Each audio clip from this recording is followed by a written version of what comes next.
The house felt too quiet for a weekday evening. Not peaceful, just held in suspension. The dishwasher hummed in the kitchen. A clock ticked somewhere down the hall, each second a reminder that time was moving whether anyone paid attention or not. Evan Calder sat at the dining table with his laptop open, cursor blinking over a half-finished email he had already rewritten twice. Work could wait. His attention kept drifting toward the hallway, toward the soft shuffle of footsteps he recognized without looking up. His daughter stopped at the edge of the room. Iris didn't announce herself. She rarely did anymore. She stood with her arms folded into the sleeves of an oversized hoodie, shoulders slightly hunched, eyes fixed on a spot on the floor like it was safer than meeting his gaze. Evan closed the laptop. "Hey," he said gently. "You okay?" She took a breath that sounded rehearsed. Then another. "Dad, don't freak out," she said. "Just listen. Before I tell you what happened next, subscribe the channel and let me know in the comments where are you watching from. It helps more than you know." Evan nodded once, slow and deliberate. "I'm listening." Iris hesitated, then pushed the sleeve of her hoodie back just enough to reveal her wrist. She didn't fully extend her arm. She didn't need to. There were faint marks. Not dramatic, not fresh. The kind you could explain away if you wanted to. The kind people missed when they were busy or trusting or tired. Evan felt his chest tighten, but he kept his face still. This wasn't about his reaction. It was about her courage. "How long?" he asked quietly. She shrugged, eyes still down. "A few weeks, maybe more. I thought it was stress. Or school. Does it hurt right now?" "Sometimes." "Okay," Evan said. "Thank you for telling me." That was when she finally looked up, eyes glassy but steady, like she'd been holding herself upright on borrowed strength. "It was Grandpa," she said. "He gives me those gummies. The ones he says." Evan didn't confront his father-in-law. Not yet. That instinct, to demand answers, to force a confession, was strong, but it was also reckless. He had learned, long before this, that people who believed they were untouchable rarely slipped when they felt threatened. They slipped when they felt safe. So Evan played normal. He answered messages. He kept his tone neutral on phone calls. He didn't cancel the next scheduled dinner, even though every instinct told him to keep Iris as far away as possible. Instead, he made an excuse. School workload, a headache, nothing dramatic, and in the quiet gaps, he worked. The clinic forwarded their report to Child Services. That process moved with the familiar combination of urgency and restraint, enough to satisfy policy, not enough to upset anyone powerful. Evan received polite updates, carefully worded emails, promises of follow-up. He archived all of it. At home, he and Iris talked more than they had in months. Not interrogations, conversations. "When did he start giving them to you?" Evan asked one evening while they washed dishes side by side. "After I stayed over during finals," she said. "He said I looked exhausted, that I worried too much. He told me they were natural. Did he ever say not to tell me?" She hesitated. "He said you'd overreact, that you wouldn't understand." Evan nodded slowly. That detail mattered. He asked to see the gummies. Iris brought the bottle from her backpack, expression apologetic, like she'd done something wrong by trusting an adult. The label was clean, cheerful, no prescription markings, no warning symbols. Too clean. Evan photographed it, logged the batch number. Then he called in a favor. An old colleague owed him one, someone who now worked in regulatory compliance.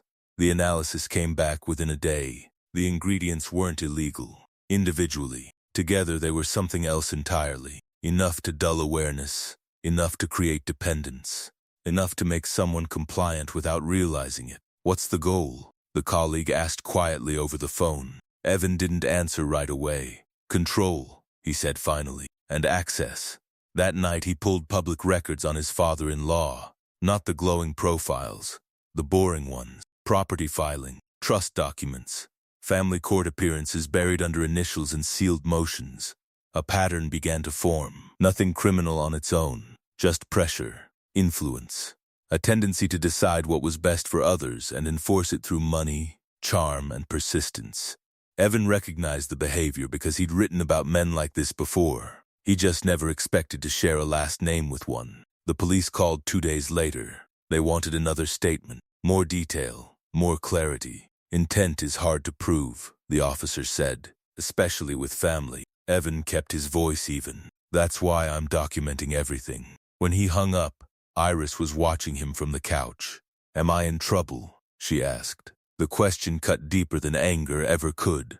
No, he said immediately. You did exactly the right thing. But what if he says I'm lying? Evan knelt in front of her. Then we proved the truth. That weekend, Evan published nothing, not a word. Instead, he prepared. He mapped timelines, built a private folder, reached out to 2 other families he vaguely remembered from past reporting, people who'd quietly distanced themselves years ago after similar helpful behavior. One replied, then another. The stories were different in detail, identical in shape, helpful gifts, gentle pressure, quiet control. Evan sat back in his chair as the weight of it settled.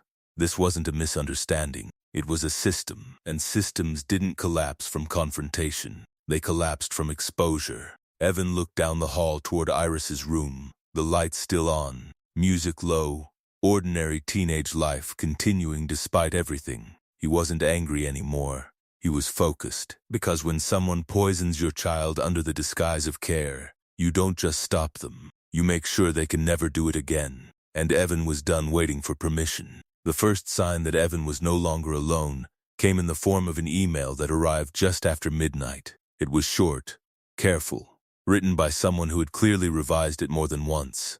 I think what you're looking into happened to my niece too. If you're willing to talk, I am. Evan read it twice, then once more, slower. He didn't reply immediately. He cross-checked names, dates, addresses. He followed the thread the way he always did, quietly, methodically, until the pieces aligned. By morning, he had 3 more messages, different senders, same shape of story, helpful gifts, late nights, reassurance that parents worried too much, substances framed as support, never as medication, a pattern that didn't shout but persisted. Evan asked Iris for permission before he took the next step. If I keep going, he said, people might start asking questions. About you, about us. She considered it longer than he expected. I don't want anyone else to feel like I did, she said finally. That was all he needed. He began with records, pharmacy suppliers, wellness brands that marketed to grandparents, distribution channels that slipped between regulations. Nothing illegal on its face, everything questionable in practice. He met sources off record, then on. He listened more than he spoke. He let people say the thing they had been holding for years, the thing that had never found a safe place to land. A former neighbor described pressure that felt like kindness until it didn't. A distant relative remembered a bottle that never came from a store. A teacher recalled a student who faded, then transferred, then disappeared. Evan didn't publish yet. He built. Law enforcement called again, this time with a different tone. Less patience, more urgency. We're reopening the case, the detective said. We need everything you have. Evan sent what he could. He kept copies of the rest. Experience had taught him that institutions moved fastest when the light was already on. The first article ran at the end of the week. It wasn't accusatory. It didn't name Iris. It didn't lead with outrage. It led with facts.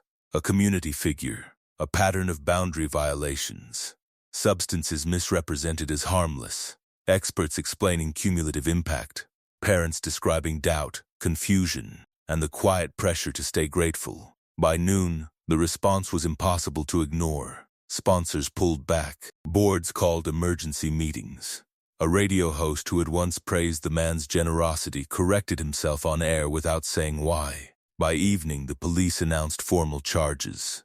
Evan read the release alone at the table, the same place where Iris had first stood with her sleeves pulled down and her voice barely steady. He felt relief, but it was tempered. Exposure didn't heal people. It just stopped the bleeding. The court proceedings moved faster than Evan expected. Evidence stacked cleanly. Testimony aligned. The defense tried to frame concern as misunderstanding, generosity as overreach. The judge wasn't persuaded. When Iris testified, Evan didn't watch her. He watched the courtroom. He watched how quiet it became when she spoke, how no one interrupted, how the shape of the story finally matched the truth of it. Afterward, she found him in the hallway and took his hand. I didn't forget anything, she said. I know, Evan replied. The verdict came back without drama. Guilty. Sentencing followed weeks later. Years handed down with the same calm tone the judge used to read scheduling orders. Outside, cameras waited. Evan declined to speak. He had already said what mattered, and he had said it where it would last. Life didn't snap back to normal. It eased into something steadier. Iris slept better. The shadows under her eyes faded. She laughed more easily. She stopped asking if people believed her. One evening, as Evan closed his laptop, she asked, "Are you done writing about it?" Evan thought about the folders still open, the calls still coming, the families still reaching out. "I'm done letting it control us," he said. "But I'm not done making sure it doesn't happen again." She nodded, satisfied, because some stories end with a verdict. Others keep working quietly, long after the courtroom empties. And Evan knew which kind this one had become. The city tried to move on faster than Evan expected. Within days of the conviction, schedules refilled, headlines rotated, and conversations shifted to safer ground. People liked closure. They liked believing that a sentence meant an ending. Evan knew better. Systems rarely corrected themselves just because one person was removed. He stayed involved, but carefully. Law enforcement asked him to consult on related inquiries. Quietly, unofficially. He agreed on one condition: Iris would remain completely shielded. No follow-ups. No appearances. No requests dressed up as necessity. They respected that. Or, at least, they didn't challenge it. At home, the atmosphere changed in small, meaningful ways. Iris stopped pulling her sleeves down automatically. She reclaimed her space, rearranged her room, replaced the hoodie she'd worn like armor with clothes she chose because she liked them, not because they hid anything. One evening, she sat across from Evan at the table, flipping through college brochures she wasn't ready to apply for yet. "I didn't realize how tired I was," she said casually. Evan looked up. "From school?" "From everything," she said. Then she smiled. "It's lighter now." That word stayed with him. Lighter. The civil cases followed the criminal one. Settlements surfaced. Agreements dissolved. Organizations quietly rewrote bylaws and training protocols, pretending the changes had always been planned. Evan didn't mind. Reform didn't need credit. It needed permanence. He published one more piece. Not about his family. About how influence operates in spaces people assume are safe. How authority can wear a friendly face. How harm often arrives without force, wrapped in reassurance instead. The response was immediate. Not outrage. Recognition. Emails came in from parents asking better questions. From educators rethinking policies. From professionals admitting they'd dismissed concerns too easily in the past. Evan answered what he could. At dinner one night, Iris asked, "Do you think he believed he was helping?" Evan considered the question longer than he answered it. "I think he believed he was entitled." She nodded, absorbing that. "That's worse." "Yes," Evan said quietly. "It is." They began doing ordinary things again. Grocery runs, late-night drives with music too loud, arguments about chores that ended in laughter instead of tension. Normalcy didn't erase what had happened, but it stopped defining every moment that followed. Months later, Evan received an invitation to speak at a journalism panel about investigative ethics. He declined the spotlight, but sent a written statement instead. It focused on boundaries, on proximity, on the danger of assuming your own life is exempt from scrutiny. It was circulated widely. Iris read it after it was published. "You didn't even mention me," she said. "That was the point," Evan replied. She smiled. The appeals process came and went. Each attempt failed. The final ruling closed the door with a firmness that left no room for doubt. When the notification arrived, Evan didn't celebrate. He walked into the kitchen and found Iris making tea. "It's finished," he said. She poured another mug and slid it across the counter. "Then let's not talk about it tonight." They didn't. Later, as Evan stood on the porch watching the city lights flicker in the distance, he realized something he hadn't expected. Revenge hadn't come in a single moment. It had arrived gradually, through clarity, exposure, accountability, and the quiet restoration of his daughter's sense of safety. And that kind of ending didn't need applause. It needed consistency, because the most lasting consequences are the ones that keep working long after everyone else has stopped watching. Evan noticed the date while scrolling through his calendar. then closed the app and went back to what he was doing. There were no speeches to give, no lessons to underline. The story had already settled into something quieter than memory. Iris was at the kitchen counter, leaning over her phone, music playing softly from a speaker. She looked different now, not in a dramatic way, but in the way people do when they no longer feel watched. She caught him looking. "What?" "Nothing," Evan said. "Just nothing." They ate dinner together and argued about something unimportant. Dishes. A forgotten charger. The kind of friction that meant life had returned to its natural shape. Evan still received emails. Fewer now, but steady. Parents asking how to trust their instincts. Journalists asking how to stay objective when the truth hits close to home. He answered selectively. He had learned the cost of carrying too much. Iris didn't ask about her grandfather anymore. Not because she was afraid of the subject, but because it no longer occupied space in her daily thoughts. The power had shifted, and with it, the weight. One evening, as they walked the long way home from the store, Iris said, "You know what bothered me the most?" Evan waited. "That everyone kept saying he meant well," she said. Like intention mattered more than what he did. Evan nodded. "That's how people excuse control." She thought about that, then smiled faintly. "Good thing you didn't." He didn't tell her that there were moments he almost had. Moments where doubt crept in because doubting yourself is easier than accepting someone you trusted chose harm. He didn't need to say it. The outcome spoke for itself. The legal chapter was closed. Appeals denied. Civil matters resolved. The man who had once operated freely now existed only in records and cautionary conversations. Evan returned fully to his work, but it had changed him. He no longer chased noise. He followed structure, patterns. The places where harm hid behind politeness and money. When younger reporters asked him how to survive this kind of work, he gave the same answer every time. "Listen longer than you want to," he said, "and don't ignore discomfort. That's where truth starts." Iris began planning for life after school. Nothing rushed, nothing forced. She talked about leaving the city someday, about studying something unrelated to law or medicine or justice. Evan encouraged it. Healing didn't require purpose. It required freedom. On a quiet night, Evan stood in the doorway of Iris's room as she slept. Phone charging on the desk. Window cracked just enough to let air in. No light left on anymore. No signs of fear lingering in the edges. He understood then that revenge hadn't been about punishment. It had been about removing power, about ensuring that what happened to his daughter could not happen again. Quietly, conveniently, under the cover of good intentions. Justice hadn't arrived with shouting or spectacle. It had arrived with permanence.